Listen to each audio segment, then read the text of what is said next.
empezado la semana pasada y quedamos el miércoles, quedamos ahí elaborando, si quieren ustedes, un tema amplio que genere una mentalidad en cada uno de nosotros, una nueva forma de ver es esto, que lo que nos permite ver el estudio. Y se recuerdan que yo les había hecho una pregunta que se manifestara ahí el por qué la necesidad de que este curso permanezca o sea parte integrante del pensum de la carrera para graduarse de abogado y notario, derecho agrario y ambiental. Decía que este curso ha sido objeto por muchos años de cercenamiento. Y el tema es que no es simplemente manejar el curso definiendo cuestiones de orden legal o definiendo que ustedes tengan el aprendizaje completo de ¿qué? 40, 42, 54 leyes que de alguna manera tienen que ver con el tema agrario. Pero el tema es que estas leyes han venido abordando el tema agrario. Óigase lo que estoy diciendo. Por eso han venido abordando el tema agrario para salir del paso.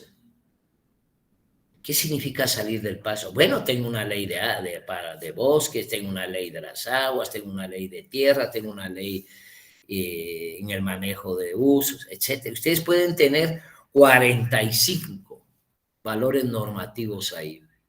Hay la ley de titulación supletoria. Bueno, ¿qué es lo que quiero significar con esto? Bueno, ustedes pueden ser expertos y hoy basta con agarrar el teléfono, ponerle el micrófono, decir que es lo que quieren ver y ahí aparece. Pero no es eso. El tema agrario en nuestro país es mucho más profundo. De esa cuenta, en ese principio de que por qué tiene que aparecer el derecho agrario ahí, es simplemente porque nos mandan efectivamente a que tengamos un criterio de la realidad de Guatemala. Un criterio. ¿Cuál es nuestra realidad como país? ¿Qué entendemos como realidad de nuestro país? Hoy vino una abogada aquí a mi oficina y me dice, mire qué desastre lo que pasó en los Juegos Olímpicos. Ahí sacaron una emulación de la Santa Cena y hicieron eso un desastre. Estoy hablando de una abogada guatemalteca aquí en mi oficina. Pero si los únicos que están alegando eso son los guatemaltecos, en todo el mundo les da igual. ¿Qué sentido tiene meterme a una discusión? Fíjense, pues, en el mundo, una discusión donde los franceses presumen que le volaron la cabeza a los reyes y a curas, que fueron los que crearon las condiciones para liberar en la Revolución Francesa, donde se genera a partir de ese escenario las condiciones de una república.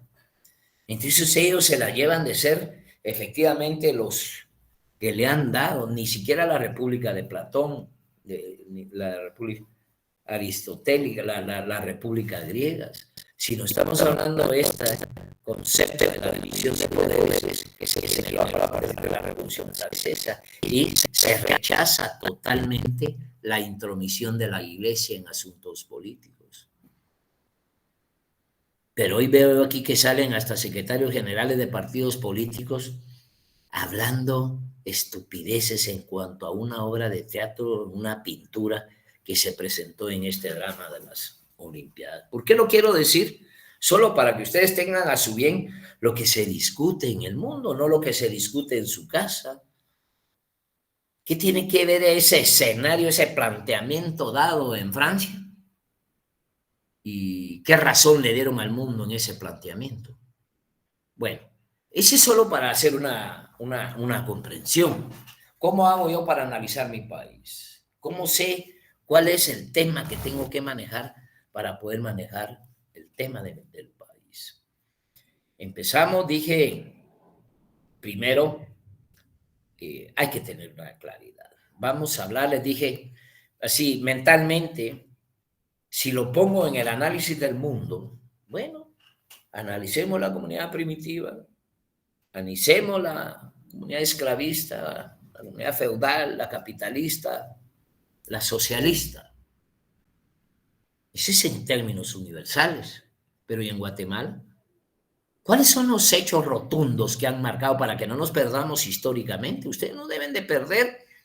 No es mucho el contemplar que para poder razonar la historia de Guatemala también la tenemos que dividir en tiempos, en hechos reales.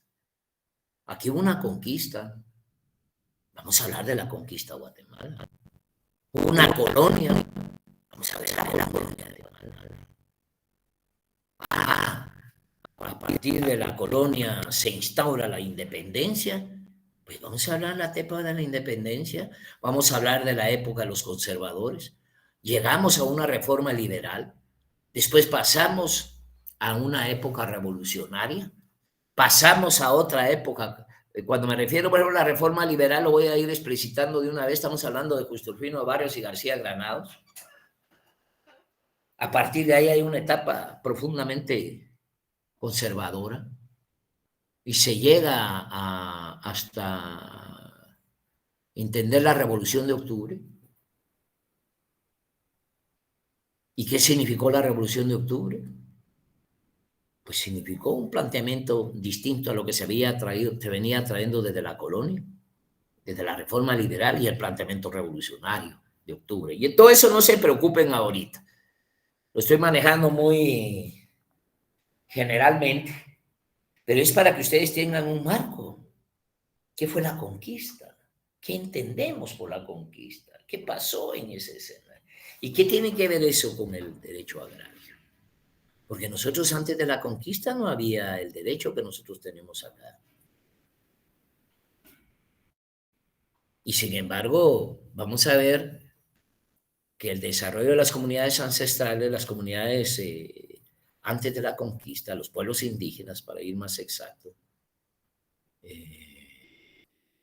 tuvieron una evolución enorme cuando uno se maneja en el estudio de los templos griegos, de los templos de chinos, los templos de Egipto.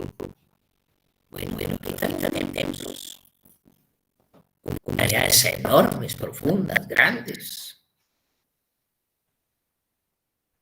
Y había que ver en temas que no tenían Estado, o por lo menos no en las razones o en los mismos razonamientos que nosotros entendemos del Estado. No existía propiedad privada, era una propiedad comunitaria. Entonces son temas que son importantes que ustedes lo manejen para poder desembocar en lo que somos el día de hoy. Porque todo el mundo quiere hacer un análisis de nuestro país, de la estructura real de nuestro país, bajo qué condiciones. Que somos un país realmente hermoso, de cielos azules, de nubes bien blancas, de mujeres hermosas, que marimbas, etcétera, de grandes volcanes, lavas, etcétera. Un país que se encuentra a la disposición de la humanidad por su carisma, su candidez. Y vendemos un escenario al mundo fuera de la realidad misma. Y por eso es que cada acción que se toma en términos de política, en términos políticos,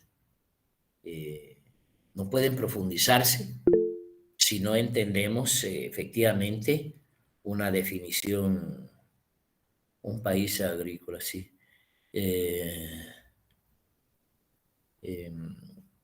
Miren, volviendo otra vez, si hay dudas, me levantan ahí la mano o si quieren algún tema, me lo manejan ahí, yo con mucho gusto lo voy aquí valorando. Este es un tema que aprendí que aquellos que nos participan en las clases más de alguno tiene, ¿cómo se llama?, algo que decir y lo manejan acá. Y eso de no participar en clase es un problema para cada uno. Hay que romper esa modorra y entrarle al tema de la discusión.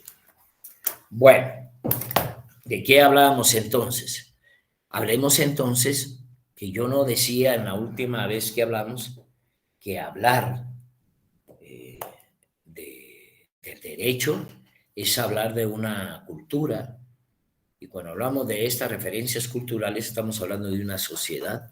Y cuando hablamos de una sociedad, estamos hablando de criterios donde hay seres humanos, pues.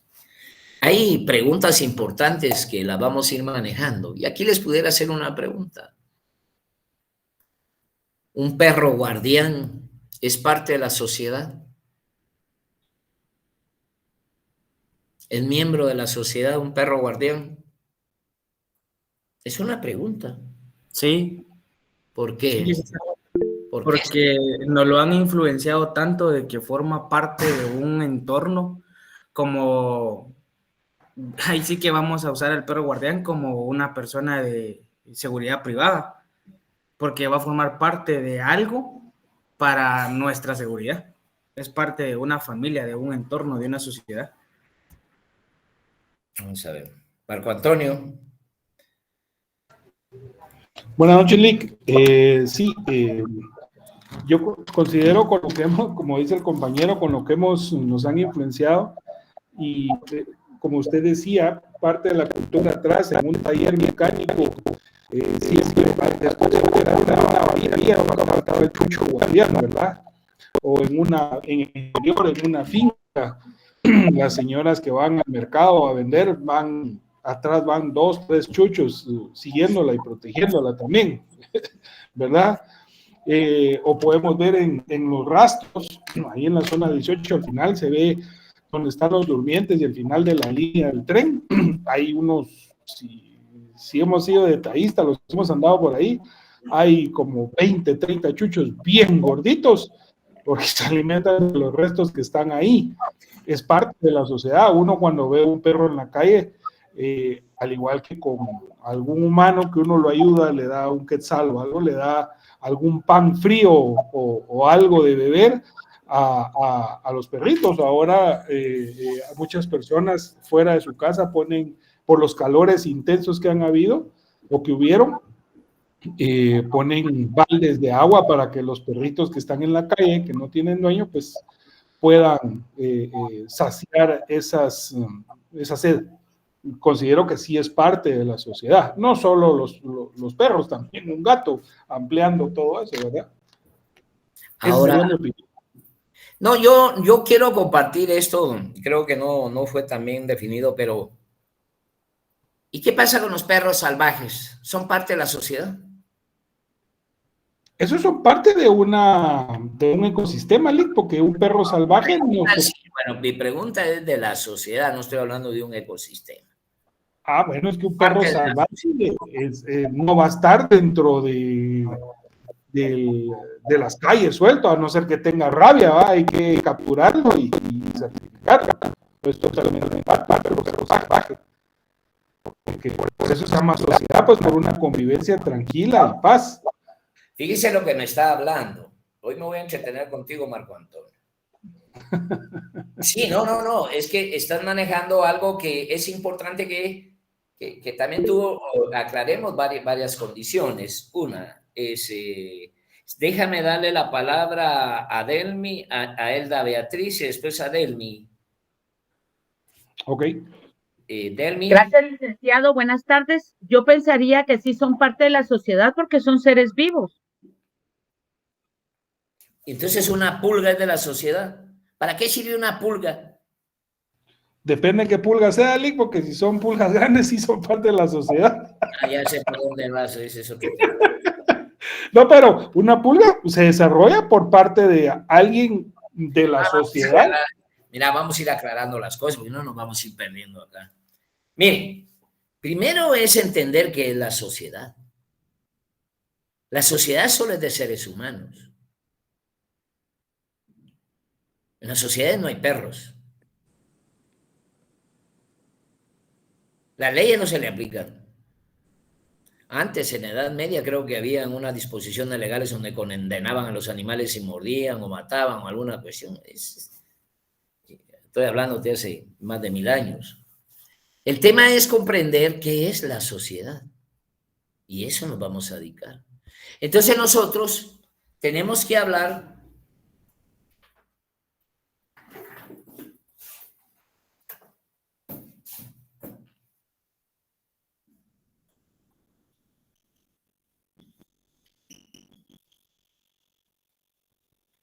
de la formación económico-social, que en una palabra significa sociedad.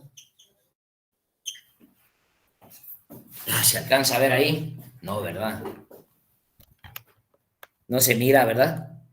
No, Eso no sí, se no ve lo por el reflejo de la luz. A usted sí Cabal, lo el vemos, pero reflejo, el nosotros reflejo de la luz lo tapa. Hijo de la gran tierra.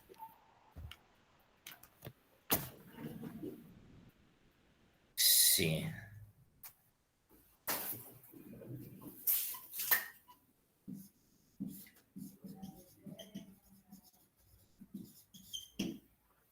No, no se va a ver. Bueno, pero yo me voy a ilustrar.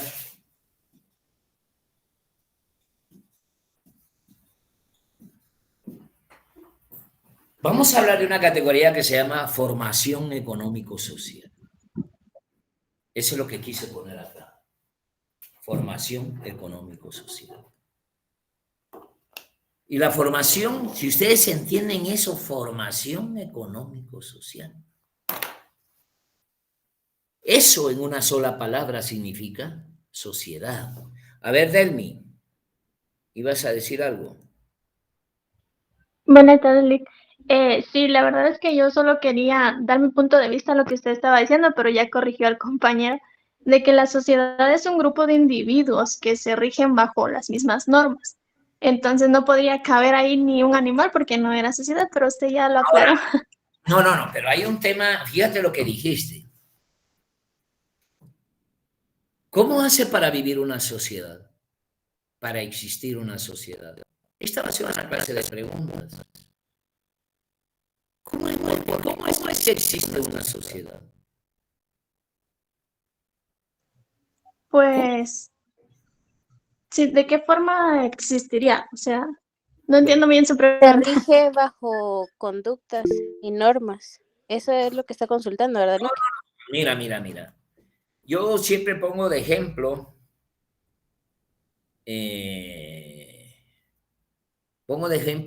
a los chinos, al continente. ¿Cuántos millones de habitantes tiene China? ¿Alguien sabe? ¿No tienen ni la menor idea? No, Lick. Soy como 200 millones, Liceo. Buenas tardes. Sí, Vinicio. Es un aproximado, ¿verdad, Lick? Sí. Bueno, la China tiene más o menos 1.500 millones de habitantes. Yo creo que ahorita lo acaba de rebasar la India. Pero Tailandia. si ustedes ven entre la China y la India, la mitad de la humanidad.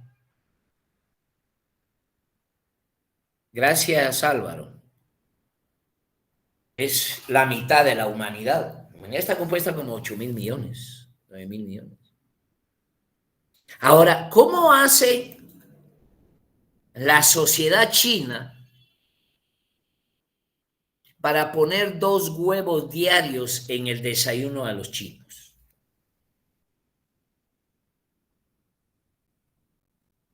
¿Cómo hace ese país para poner 2 huevos? Yo no estoy hablando de huevos. No del vaso de leche, del pan, de esto y lo otro. Estoy hablando de 2 huevos. Todos los días. ¿Cómo hace esa sociedad china para llevar esa cantidad de huevos? Todos los días. ¿Una sociedad para qué existe la sociedad? ¿Cuál es el sentido de la sociedad? ¿Qué es lo primero que tiene que hacer el hombre para poder vivir? Esa es pregunta de examen. ¿Qué hace uno de hombre para poder vivir? ¿Qué es lo primero? Trabajar. Comer. Comunicarse también. ¿Cómo? Subsistir. No, pero ¿qué hace? ¿Qué es subsistir? Sería trabajar, ¿no, Lick? Bueno, Tendría que trabajar para poder subsistir. pero dejemos ahí cuando se habla. Interrelacionarse. Estamos ahí preguntando. Pero yo soy el que estoy haciendo las preguntas. Está bien. Alguien dice trabajar. Pero aquí hay gente que le llega la comida sin trabajar. Bueno, lo importante es comprender que nosotros no podemos vivir si no hay comida.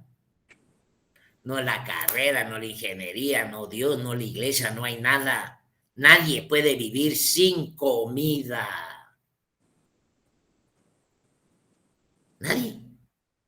Y si ustedes me quieren hablar de trabajo, bueno, para empezar, eso es un concepto de derecho, pero en todo caso el trabajo implica que voy a recibir un salario y hay quienes no reciben salarios.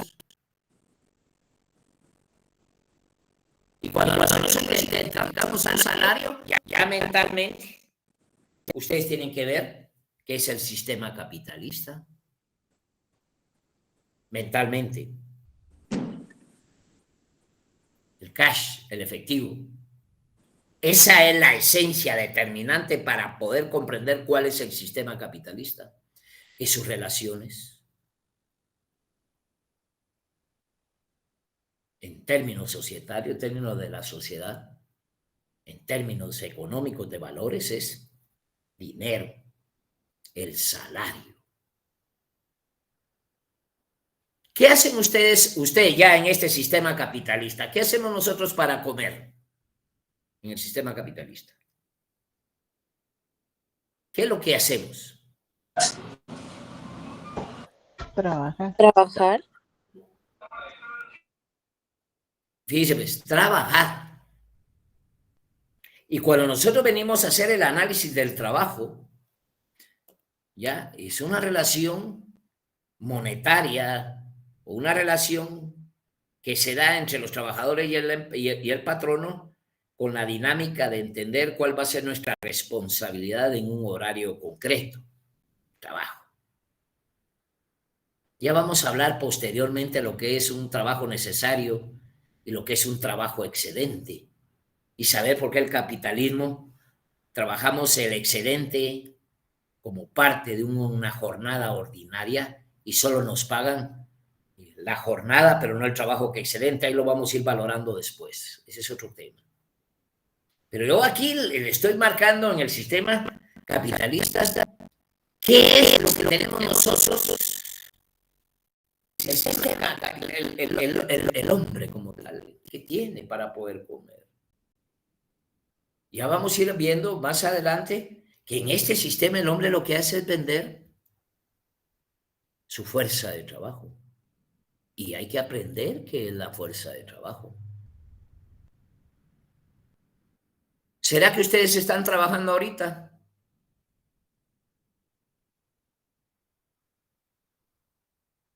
¿Quién es el único que trabaja aquí ahorita en esta relación? Todos. Usted como catedrático, nosotros como alumno. Usted, Lick. ¿Y qué ganan ustedes con estudiar? Pisto no, ni comida. Sabiduría, experiencia, conocimiento. Pero con eso no se vive. Pero lo vamos a poder aplicar en el futuro, Lick. Ahí lo vamos, si llega uno lleno del estómago, si no hay hambre. Esto, ahí lo vamos a ir dejando. Este es lo que ustedes tienen de la imagen del sistema capitalista como tal. Pero este no es Guatemala. Yo quiero ir todavía más. El origen del hombre, el origen de la propiedad, el origen del Estado, el origen del derecho. Cuando yo les dije lo del tema este de las Olimpiadas, los que están alegando solo son los de Guatemala y los católicos por lo de la Santa Cena, ni saben qué es lo que hay ahí, están alegando que es una burla a la Santa, ni saben que la Santa Cena se pintó 1500 años después de la muerte de Jesús. 1000 años después. Ni se sabe quién eran las dos cosas. Miren ya la edad a la que tenemos en el mundo. Y estamos en ese proceso de asimilación que ese peludo que ustedes ven ahí de ojos azules es Jesús. Mentalmente nos tienen ahí atrapados.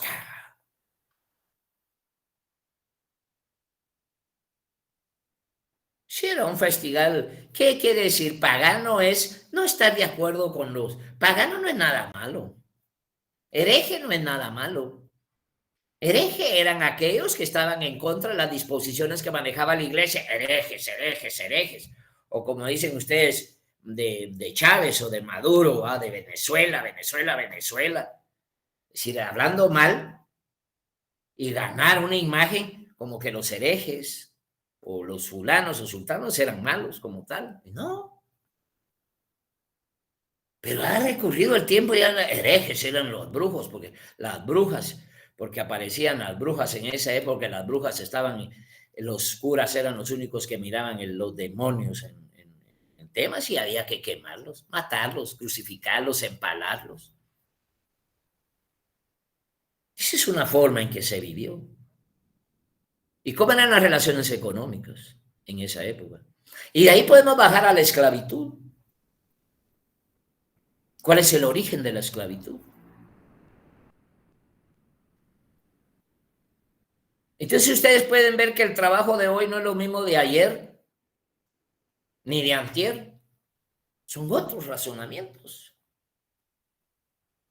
Entonces, para poder tener un marco histórico general en el campo, no de Guatemala todavía, sino del concepto general de la humanidad, tenemos que aprender el origen de las cosas. Sí, Wendy, creo que Wendy levantó la mano. Sí, Wendy. Y participen, por favor, que no hay problema. ¿Alguien iba a hablar?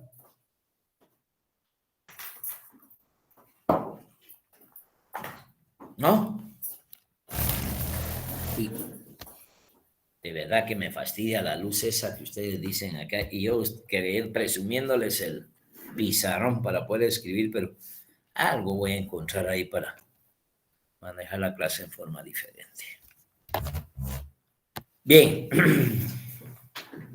Entonces, vamos a hablar de la sociedad y cómo está integrada la sociedad.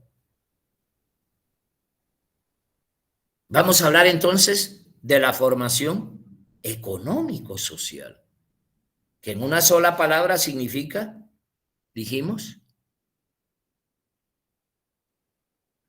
formación económico-social, en una sola palabra, ¿qué significa? Sociedad. ¿Y sociedad cómo le explican? ¿Qué significa sociedad?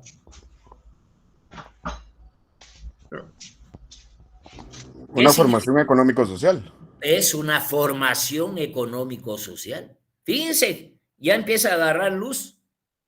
La sociedad es una formación económica. Es una formación económico-social. El hombre no es lo que se representa hoy, sino toda una historia.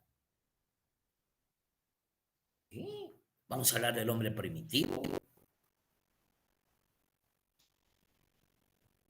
Y vamos a hablar del origen de las cosas. No me voy a entretener en explicar en términos astrales el rompimiento de las distintas formas galácticas que está contemplado en el universo.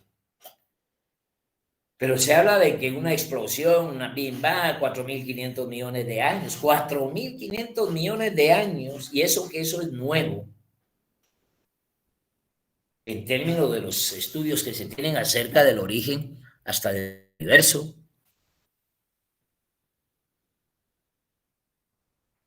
Pero hablar de la evolución de la Tierra implica el calentamiento de la Tierra, el enfriamiento de la Tierra, la caída de meteoros con agua, las heladas. Y todos estos conceptos no es porque ustedes tengan que tener una lógica para llegar a entenderlo. Hay, en términos pragmáticos, ciencia duras, que nos llevan hasta el origen de las cosas. Hay que estudiar arqueología, antropología, sociología, geología. Hay fuerzas, temas definidos en la ciencia. ¿Y qué es lo más importante en la ciencia? Que lo que yo pueda explicar, lo puedo probar. Y probar es algo que ustedes lo puedan repetir en constancia. A ver, Wendy Roldán, le voy a hacer la pregunta más difícil del mundo. ¿Me escucha, Wendy? Sí, lo escucho. ¿Cuánto es 2 más 2? 4. Ayer, ¿cuánto le sumaría? Lo mismo. Mañana, Igual. siempre va a ser 4. Sí. Punto. Y hay aquí preguntas que las valoramos es en esa calidad de científico. Porque usted me puede decir, yo he visto a Dios. Bueno, qué bueno, pero yo ¿por qué no lo puedo ver? Ah, que tengo que tener características, etcétera, etcétera. Pero si usted lo quiere ver mañana, ayer, hoy, mañana, no es una constancia como 2 más 2 son 4, ¿cierto?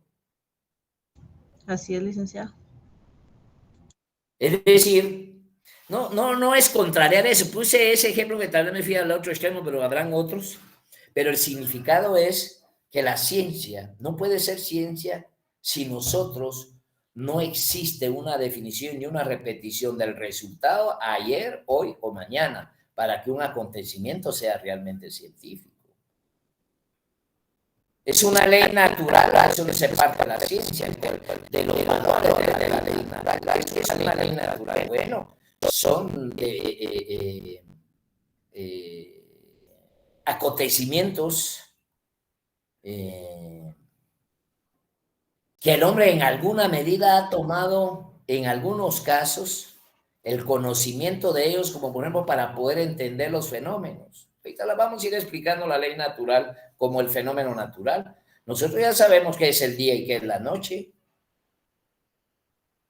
Sabemos de temporadas de lluvias. Hoy ha estado modificado totalmente el planeta en términos de lluvia, en términos de calentamientos, porque se han dado, que esa es parte de lo que vamos a hablar en temas ambientales, que no ha existido efectivamente en nuestro país, más que recibir las consecuencias del calentamiento global, de la responsabilidad que tienen otros países que efectivamente contaminan el ambiente y otras razones naturales que naturalmente también se contamina el ambiente. A ver, fíjense que todo lo que estoy hablando es para llegar a un tema. Yo no puedo hablar si no hablamos del origen del hombre. Entonces hay que estudiar cuándo se originó el hombre y cómo era él. Y cuando me refiero a hombre, me refiero a lo que es, si quieren ustedes, un dictado, no machista, es un escenario masculino inclusive que aborda el tema de las mujeres también ahí, pues todos, es marco de todos, como ser humano, del hombre. Bueno, ¿cuándo? Y yo les preguntaría a ustedes, ¿cuándo surgió el hombre? ¿Cuándo surgió la humanidad? ¿Cuándo es realmente el surgimiento del hombre?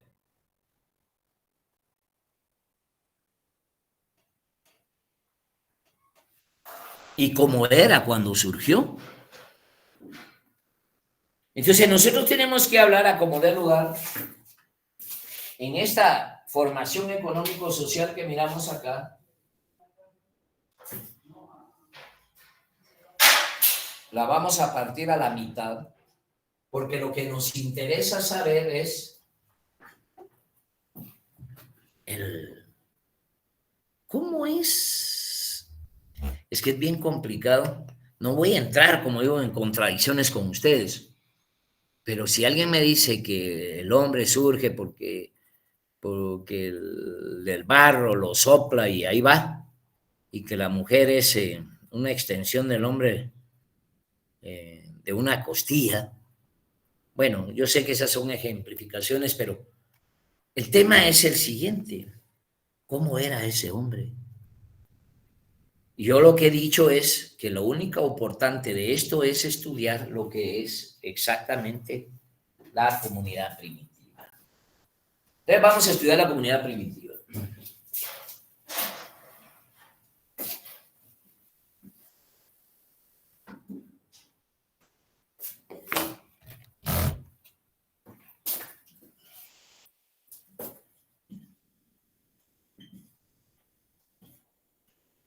Y la comunidad primitiva la vamos a dividir en 3 acciones, en 3 etapas.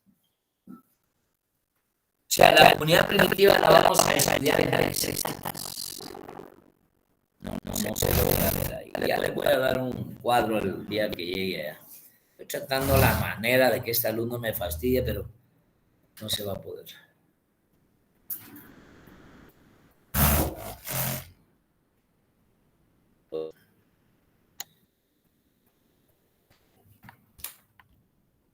En este pizarrón sí se ve, ¿verdad? Sí, Lick, ahí está mejor.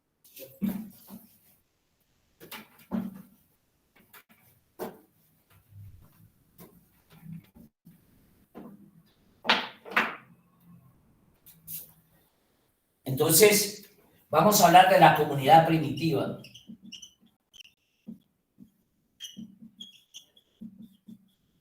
Y esta comunidad primitiva la vamos a dividir en 3 etapas. Solo eso es lo importante. 3 etapas. La primera le vamos a poner el nombre, si quieren ustedes, de salvajismo.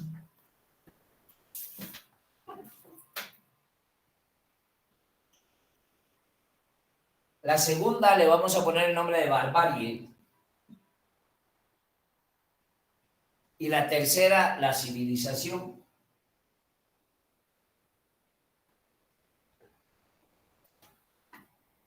Licenciado, ¿puede repetir la primera, por favor? Salvajismo. Salvajismo. Gracias. A ese salvajismo le vamos a agregar que parte del salvajismo es el aparecimiento de lo que se conoce como la infancia del género humano.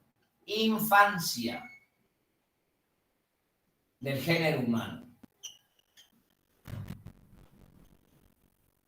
Pero lo quiero dejar ahí, para no quebrarnos la cabeza.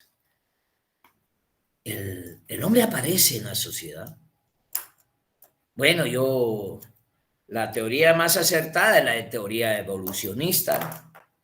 A muchos les pesa y les duele decir que nosotros somos parte de toda una genética compartida con el resto de animales. Se valora con otros animales y tenemos las características de tener una coincidencia con otros animales, como por ejemplo el ser mamíferos. ¿Y cuál es la característica del mamífero? ¿Cuál es la característica? Su nombre viene, es su esencia. ¿Se recuerdan que yo les puse un ejemplo? ¿Quién tiene más posibilidades de vivir? Sí, Shirley.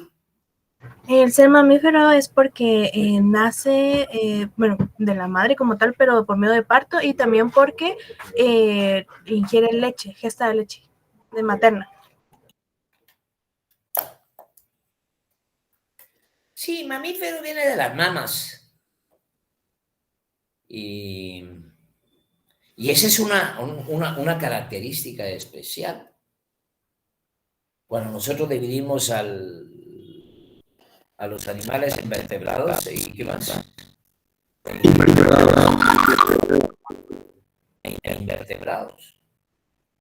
Y de eso también se hace, hay ovíparos, vertebrados, etc. Y ustedes van clasificando, pero el ser humano, perdón, el hombre como tal también tiene su razón y su clasificación. Pero ¿cuál es lo más importante de todo esto? Sí, Vinicio, No importa si interrumpan a cada rato, no hay problema. Perdón, licenciado, disculpe la interrupción. Discúlpele, ¿qué página del libro se está guiando? Discúlpele. ¿Cuál libro? Los libros que usted había recomendado en clases. Y ahí no está nada de lo que estoy hablando en el libro. Ok, gracias, gracias. Esto es parte de la academia. Si me dice qué libro, pues yo le diría que busque la marcha histórica de la economía de Julio Gómez Padilla. Ahí está bien explicitado lo que estoy hablando. Gracias, licenciado. Ok. Entonces nosotros venimos y empezamos a pensar, el hombre surge en un momento dado. ¿Cómo era ese hombre? Y si lo quieren ustedes agregar porque les duele desprenderse de que nosotros venimos de una evolución y no queremos decir que nos parecemos al mono, no estoy diciendo que nosotros descendamos del mono, pero sí es una subespecie, una especie que se viene desarrollando con esas casi características. Pero ¿cómo es que se viene manejando? Porque el hombre apareció. En un momento dado el hombre apareció. Si me dice, yo lo que pongo de ejemplo es que Dios se molestó por que tomamos del árbol del conocimiento un fruto, como consejo perverso de la mujer y la suegra, les decía la última clase. Es mentira. Bueno, independientemente de eso, fueron expulsados ¿hacia dónde? ¿Hacia dónde fue expulsado el hombre? A la naturaleza, a la realidad. ¿Y cuál es esa realidad? ¿Qué tenía que hacer el hombre y la mujer fuera del paraíso? ¿Qué era lo primero que tenía que hacer para vivir? Subsistir en Pero base ¿cómo de... se subsiste? Buscando comida. Buscando, o sea, empezar a pensar, a analizar y a abastecerse de sus recursos que le ¿Será rodean. que pensaban, analizaban y tenían conclusiones lógicas? No, ahí sí tiene toda la razón. Ahí estaba en su primer plano. El hombre tenía que comer. Lo primero es comer. Por instintos animales, tal vez. La misma necesidad, Lick. Simplemente comer. No tienen otra cosa que hacer más que comer. Ni de pensar, ni de instinto, ni que hay que comer. Pero todavía están, ¿o no, compañeros? Pues se echaron del paraíso, va, ahí están al otro lado ya del paraíso. ¿Les tiraron tarjeta de crédito? No. Les tiraron escopeta, le tiraron ropa. ¿Cómo estaban del otro lado? ¿Cómo eran? Por favor, no me vayan a poner en el examen una respuesta de Dios los echó de ahí, los tiró para el otro lado, y si me ponen eso les pongo 0. Yo solo estoy haciendo un razonamiento cómo era ese primer hombre. ¿Y de qué se alimentaba? De frutos, posiblemente. Fíjense que eso es bien importante entenderlo. ¿Será que podía hablar? Sí, Johanna. No podía. Solo vivía de casa y frutos. Casa. Eso fue más adelante. A ver, Johanna. ¿Qué cazaba el hombre? Eran animales silvestres, animales salvajes que existían a su alrededor. ¿Y cómo los cazaban? Con puntas de piedra. ¿Con qué? Con puntas de piedra o palo. O sea, cuando miraban un conejo empezaban a hacer la punta del hierro y toda la cuestión. Miren. No, o sea, la punta era de piedra. Ellos fabricaban sus propias... Fabricaban. ¿Y si miraban un tigre, se sentaban para fabricar algo? No. Ay, muy bien. Ya mejor salía bien. A ver, Carla. Buenas tardes, licenciado. Según la película que nos dejó ver, habían varias tribus, ¿verdad? Había una como los Homo sapiens, que eran los más avanzados, estaban los neandertales y habían unos más primitivos. Y según ellos, según las reglas, luego viendo lo que estaba en la naturaleza, conforme fueron evolucionando, fueron haciendo armas, ya no hablaban, pero por ejemplo ya habían gestos, ya encontraban cómo comunicarse, ¿verdad? Eso fue lo que... Ahora, está bien lo de la película, espero que todo el mundo haya visto la película, pero la película también empieza y no hay una parte que se queda pendiente en ese razonamiento, pero me parece fundamental y lo voy a tratar de explicar. Es que cuando el hombre entra a la naturaleza, en ese contacto natural, bueno, el hombre es carroñero, come lo que está tirado, fruto, lombrices, lo que se mueva o lo que esté muerto. Pues le preguntaba a los compañeros cómo era la apariencia de ese ser humano. Tenía ropa.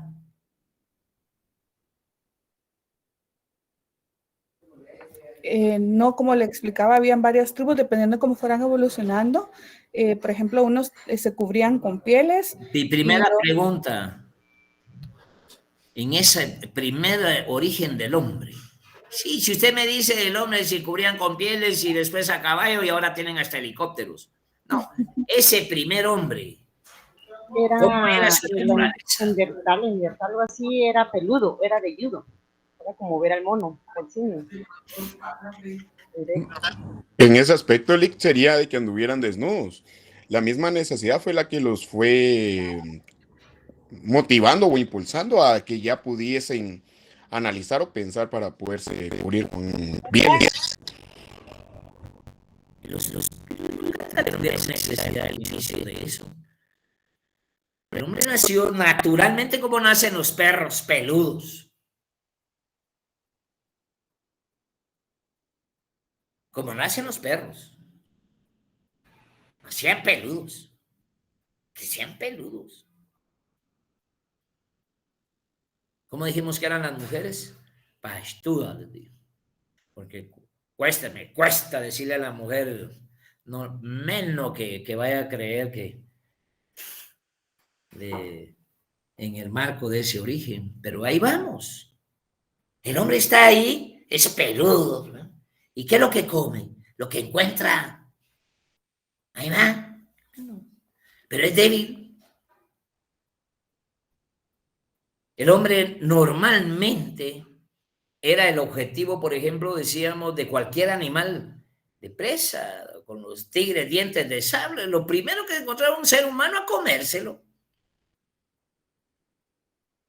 Pero el hombre hizo algo que nos permitió vivir. ¿Qué fue lo que hizo? Descubrir el fuego. ¿Perdón? Pero descubrir el fuego tal vez por la necesidad.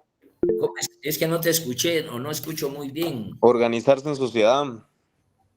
¿Qué? ¿Para que no se lo comiera el tigre? Subirse a los árboles. Subirse a los árboles fue cuando encontraron al tigre. Mire, compañero, si usted mira un tigre no va a estar pendiente de hacer una sociedad. Ahí estamos hablando, ahí no estás hablando de sociedad, ahí estás hablando de que te salvas el pellejo. ¿Y cómo te salvas si miras un tigre? Trabajar. Si miras a un tigre. ¿Qué haces si miras? Correr, huir. Correr. Y no tratar de sobrevivir. Pero ¿y cómo sobrevivís? Atacando. Atacando a un tigre. Pero ahí ya caemos en conciencia de que el ser humano no tenía conocimiento de que era una bestia salvaje. Hasta cuando vio que atacó a otro individuo, es de que se le denomina como una... Ahí sí que una amenaza para amenaza para ellos. Entonces ellos... Y a partir de ese... ahí, ya mismo el ser humano analiza la forma de cómo atacar o cómo esconderse de esa fiera. ¿Y qué hizo? subió a los árboles. Armas, en ese momentito empiezan a construir un rifle, un arco, una flecha, mirando un tigre. Miren pues. Con lanza, licenciado. Esconderse.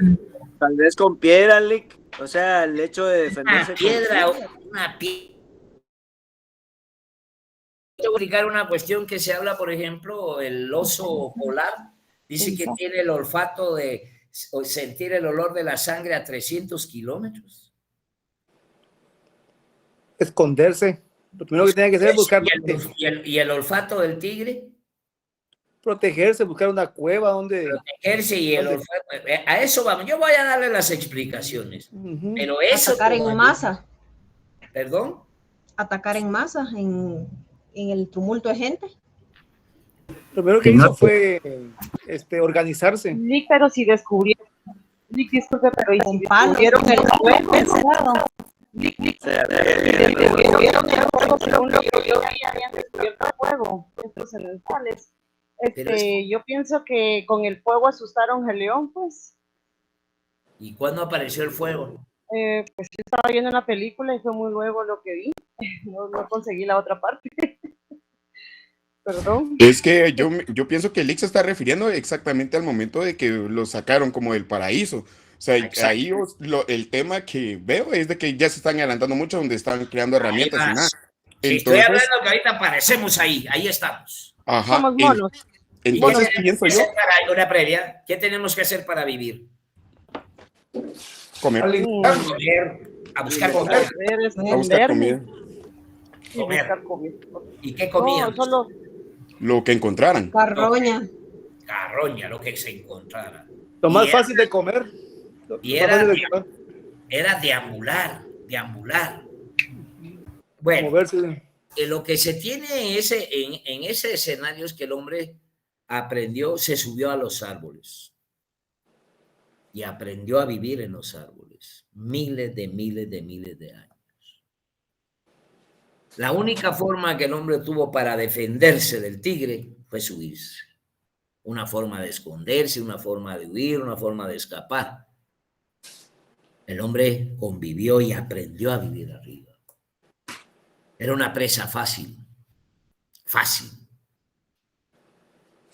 Y por supuesto, no se miren ustedes ahorita así en el espejo y dirán, ¿será que era como yo? En algunos casos tal vez. Pero hay en ese marco, el hombre le crecieron brazos. El hombre aprendió a diseñar. Ustedes han visto los programas modernos hoy de Animal Planet y, por ejemplo, encuentran unos chimpancés construyendo unos camastrones arriba de los árboles. Inmensos árboles. Y está probado que los tigres no llegan hasta donde ellos llegan. Entonces el hombre se desarrolló. Se construyó en una cultura que se llama arbolícola.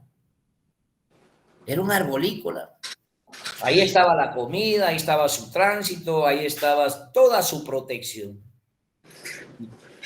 Y toda su forma de relacionarse se dio desde ese momento. ¿Estamos de acuerdo? A ver. Pregunta. ¿Estamos de acuerdo ahí? Miren. Pónganle otra lógica. Y no van a encontrar más que esta. El hombre se volvió un ser arbolícola. Ahí vivió. Miles de años, miles de años.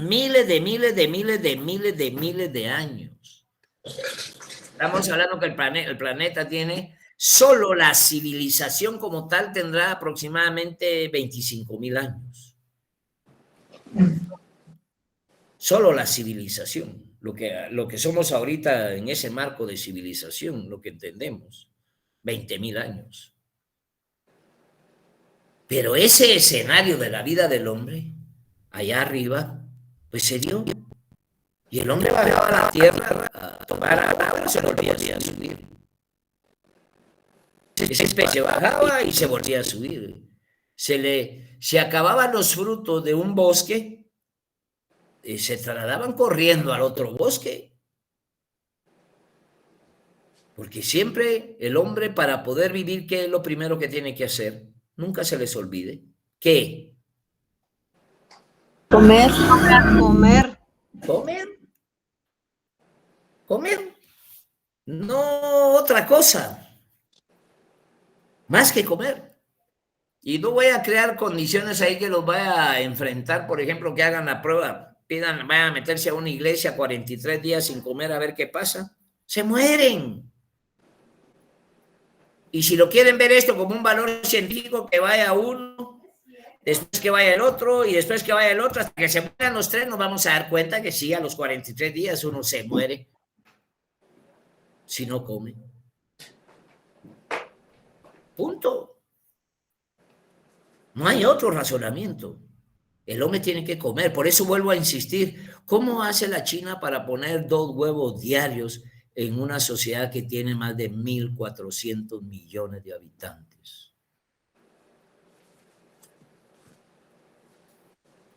Tiene que ser una sociedad enorme, fuerte, grande. Las sociedades grandes. Entonces, en este concepto de la comunidad primitiva, trabajamos el concepto del salvajismo, entonces. Y aquí hay algo bien importante que conceptualmente se le conoce como la infancia del género humano. ¿Sí? La infancia del género humano. ¿Por qué infancia del género humano? Porque el hombre no sabe caminar. No puede caminar en 2 patas. El hombre no sabe lo que es el día, lo que es la noche. No sabe lo que es la lluvia, lo que es el sol. No sabe el porqué de la mujer surge vida. Simplemente tiene vida. Y a la mujer se le daba esa caracterización especial de divina. El marco de la divinidad de la mujer es eso. El hombre no sabía por qué de la mujer surgía la vida. Simplemente surgía. Entonces, la infancia del género humano era precisamente una parte del desarrollo del género, del ser humano, en el cual empieza a aprender, ir aprendiendo poco a poco. Pero llega un momento dado que el hombre baja de los árboles. ¿Y por qué bajó el hombre de los árboles? ¿Por qué bajó? La necesidad de beber. La necesidad, ya sea de agua, buscar más alimento. Punto. El hombre baja porque se acabó la comida que tenía en esa selva. Bajó. Y se tuvo que trasladar a otro. Pero llegó un momento en que el hombre bajó, como decía la compañera ahí, pero ya de miles de años de estar en esa relación simbiótica de miles de años, también el marco de los nenes con ¿cómo es las especies? Las cebras están con las cebras, las jirafas con las jirafas, y el ser humano baja, pero baja bajo un concepto de tomar y enfrentar al tigre, pero enfrentarlo ya bajo una razón pensada, meditada, socialmente sostenida, que era efectivamente, y donde se aprendió que el hombre no puede vivir si no es en sociedad. El hombre agarró palos, piedras, 100 hombres, 200, 500, a hacerle frente a la naturaleza con palos y piedras. Ustedes han visto los que beduinos, unos monos que atacan tigres, pero no ataca uno por atrás, se le tira el tigre y atrás van los otros hasta que hacen pedazos cualquier animal. Pero no se defendieron, construyeron un escenario social. cuando dije que sí, por favor, dale cafecito y un poquito de agua. Cuando le dije lo del niño, ¿por qué vivió ese niño? El recién nacido, ¿por qué vivió? Porque alguien lo cuidó. Porque mamaba. Pero lo cuidó. Es decir, ese niño no, si uno solo puede vivir en el mundo de las relaciones sociales. No es cierto ese concepto del individualismo. Yo les hice una pregunta el día de clases de todo lo que tienen y ahora se los hablo enfrente de su casa. ¿Qué han inventado ustedes?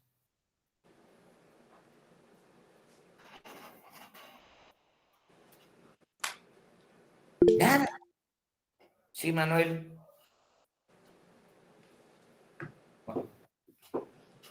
Sí, Manuel de Jesús.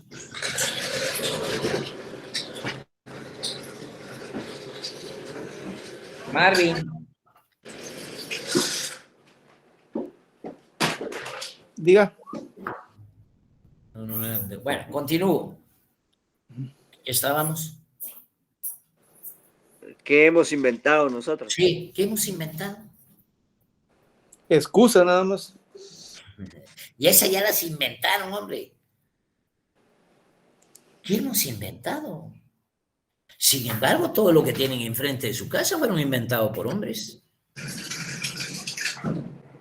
O sea que nosotros no podemos vivir en esa relación indirecta o directa de la humanidad. No se puede vivir. No se puede vivir. Sí, Manuel de Jesús. Manuel de Jesús está levantando la mano. Otra vez. Buenas noches, licenciado. Sí, Manuel. A mi concepto, el hombre siempre ha sido sociable desde el inicio de la humanidad, ¿no? Lo entiendo, ¿verdad? Sí. Es decir, no puede haber un hombre si no hay relaciones sociales. Y estoy hablando primero de relaciones sociales de producción. Estoy hablando de relaciones sociales económicas primero. Porque al niño no sirve de nada que le estén sobando la cabeza ese término del cuidado. El asunto es que no se les muera. Y para que no se les muera, ¿qué tienen que hacer? Darle de comer. Darle de comer, darle chiche. Ya les dije que uno viejo, ya grandote, todavía anda con necesidades de esas. Eso es solo para que lo entendamos, no sé si se comprenden en la lógica. Me dicen, ¿en qué cuadro? No, miremos la lógica. Para eso estamos utilizando el cerebro, para que tengamos estos acercamientos bajo el concepto deductivo, porque aquí estamos utilizando una línea del conocimiento de lo general, ¿a dónde? A lo particular. Y estamos empezando hoy de lo particular, desde el origen mismo del hombre para arriba. ¿Me están comprendiendo? Y ahí lo vamos a ir manejando. Bueno, ya vamos a suponer que el hombre baja, ya sosiega al tigre, ya está empoderado, ya posiblemente ya pueda emitir algunos sonidos importantes que identifiquen cosas, nombres, algo. Pero el hombre empieza a pasarse de un lugar a otro y empieza a erguirse, empieza a caminar. Y empieza a caminar. En fila india le dicen. A eso, a esas organizaciones, esas primeras instancias ya son organizaciones sociales. El hombre camina en fila india. Hasta ahí el hombre aprende lo que es un pantano. El uno se va al pantano, tal vez el segundo y el tercero por pendejo, les dije. El hombre aprendió de que no puede comer frutos de cualquier cosa, porque entre los frutos habían inclusive veneno. Venenosos. Sí. No vayan a pensar que la marihuana alguien lo fumó ayer, esa babosada se viene fumando de toda la historia. Alguien la fumó en aquella época. Es decir, lo que quiero decir con esto es que el conocimiento del hombre ha sido la práctica. Práctica, práctica, práctica. Y en esa prueba y error, prueba y error, prueba y error. No sé Pero si solo al principio. ¿Y ahorita en qué estamos? ¿Prueba y error? ¿Seguimos prueba y error? Lo que pasa es que tenemos algunos métodos científicos, digamos, en donde algunas cosas las aprendemos de otra manera. No todos termina siendo prueba y error, ya en este punto. Obviamente por la misma evolución de la sociedad. Es decir, claro, al principio tenían que morir unos cuantos para saber que no había que comer ese fruto. Ahorita ya no morimos, bueno, es muy tarugo el que se muere porque se comió ahí algo que recogió. Claro, nosotros no morimos hoy gracias a los que se murieron atrás. Eso. A los que se murieron atrás. O sea, la sociedad es eso. Prueba y error. Bueno, ese es un marco de explicar cómo fue ese proceso de avance, avance, avance, avance. Nunca para atrás. La sociedad ahí va caminando. Pero en ese caminar, decía, el hombre aprendió a gritarse o a manejar ciertos temas. Aquí hay algo bien importante. El hombre en un escenario, yo decía, aprendió, por ejemplo, ya vivían en cuevas. Ahora sí, ya estamos viviendo en cuevas. El hombre cavernícola. ¿Cuántos vivían en esa cueva? 300, 500. ¿Se bañaban, compañeros? ¿Había shampoo? ¿Había jabón? ¿Cómo era? Agua caliente. Peludos. Aguas termales. Todos para una y una para todos. El hombre no sabía del porqué el surgimiento de la vida en la mujer. Seguía siendo una mujer divina. Realmente en ese escenario de la divinidad. Solo sabía que ahí salía vida. Pero bueno, llegó un momento, y ahí vamos al concepto del fuego. Los que vieron la película, seguro que no fueron todos los que vieron la película. Y gracias por lo que la vieron, porque sí es altamente ilustrativa el descubrimiento del fuego. Porque el hombre no lo inventó, lo descubrió. ¿Y qué le significó el fuego para el hombre?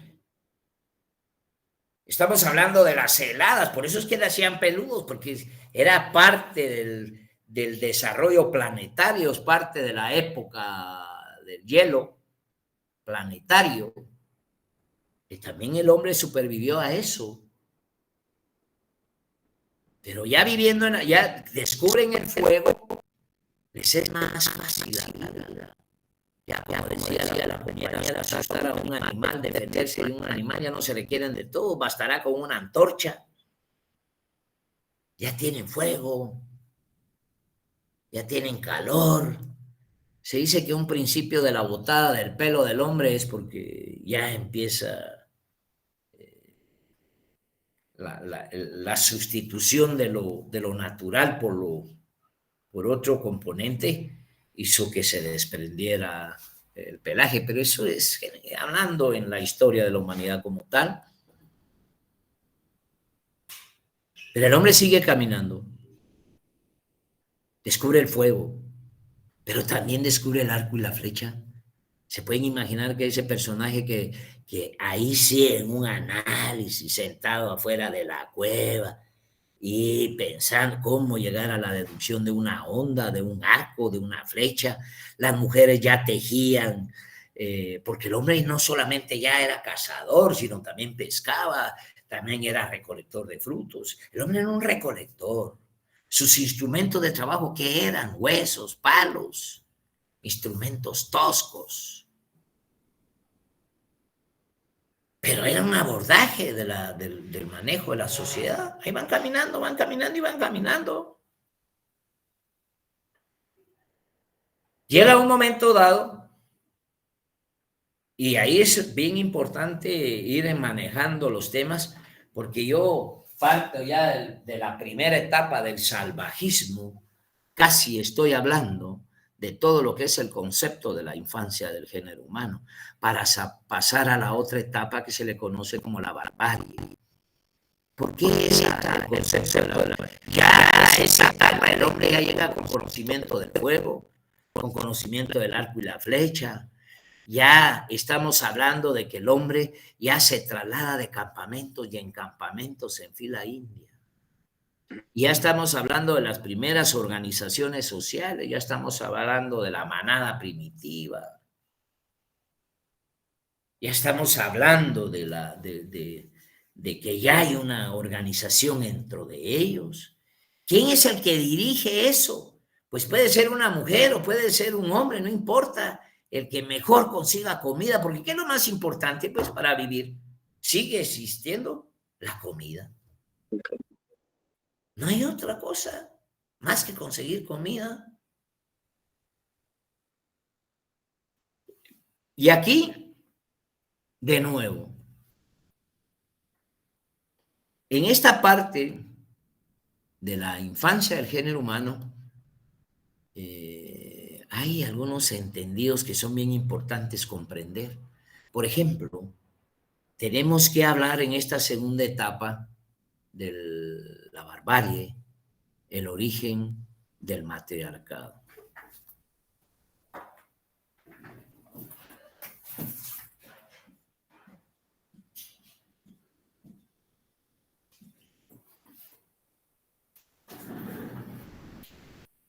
No sé. La verdad que mi interés era que ustedes vieran bien esto, pero yo creo que voy a tener que acercar el escritorio. O sea, estoy inventando una modalidad aquí para hacer la clase un tanto más acomedida. ¿Pero se entiende, compañeros? ¿Se va ilustrando? Sí, Bueno. Entonces, hay una etapa donde aparece el matriarcado y es el resultado de la movilidad precisamente de estas manadas, estas organizaciones sociales, de trasladarse de campamento a campamento. Porque cuando una persona, y eso va para algunos, porque no creo que todos hayan ido a la selva no lo están esperando los animales a uno. Los animales lo observan a uno, tienen mejor vista que uno, tienen mejor olfato que uno, corren más rápido que uno.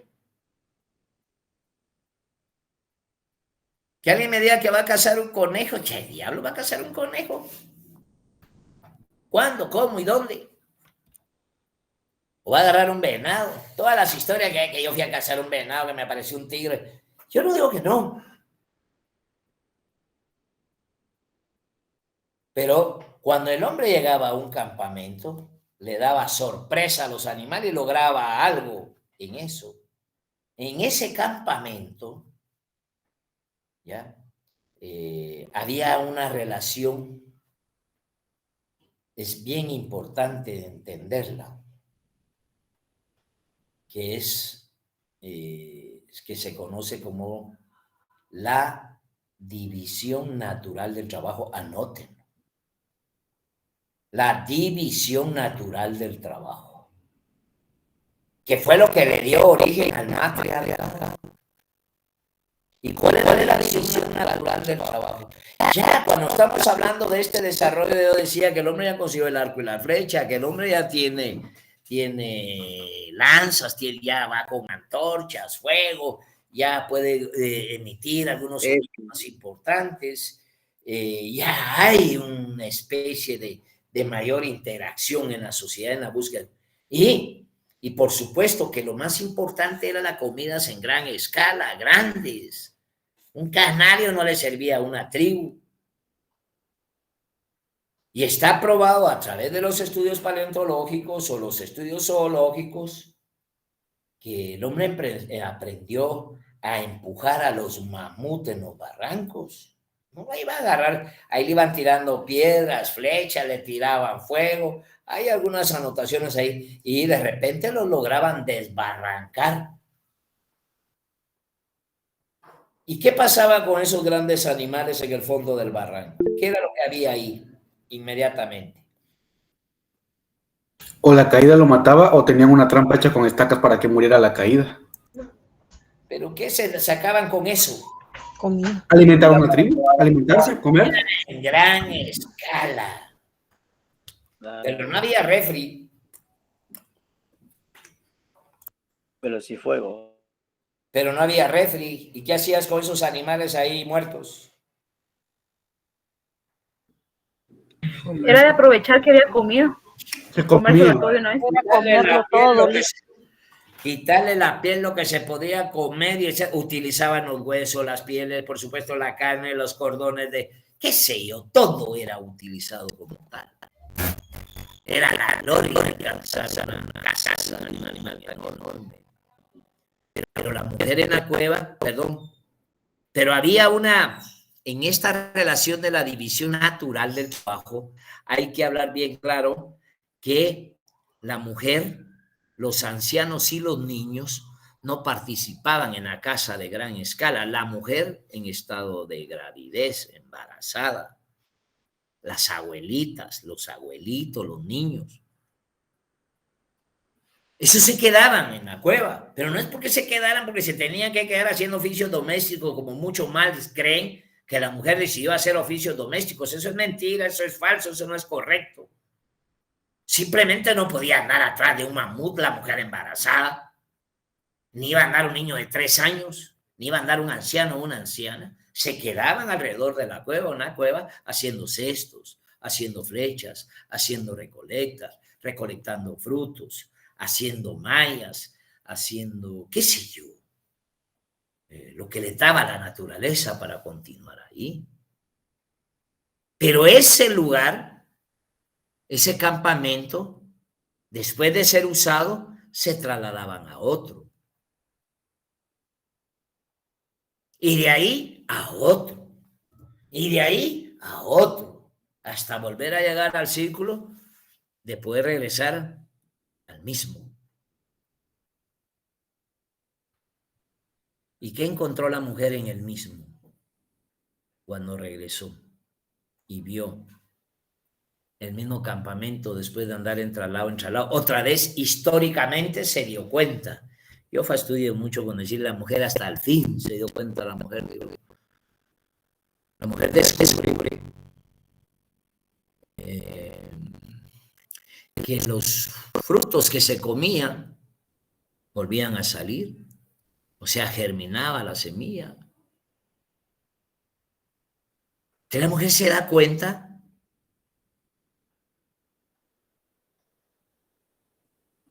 de que ya no es necesario ir a buscar tanta comida porque lo que se come lo meten y le empiezan a contar un ciclo al manejo de esa siembra.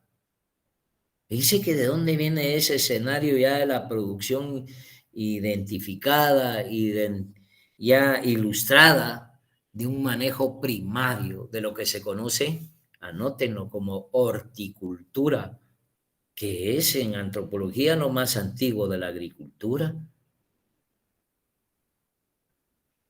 Entonces ya tenemos que la mujer, por eso se le llama la época del matriarcado, porque la mujer no solamente da vida, origina la vida, y el hombre no sabe por qué, sino aparte de eso la mujer le da un sustento económico de comida a la tribu permanente, importante.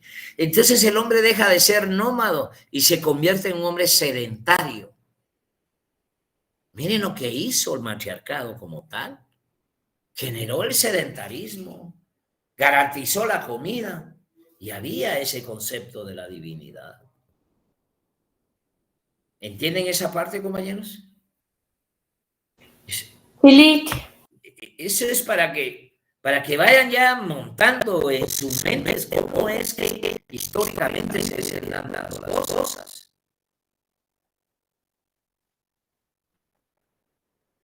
Entonces, la mujer, en su participación, dirige los quehaceres de la política económica de la tribu, pues tenía el poder. A eso, ¿qué hora es? Yo creo que es la hora.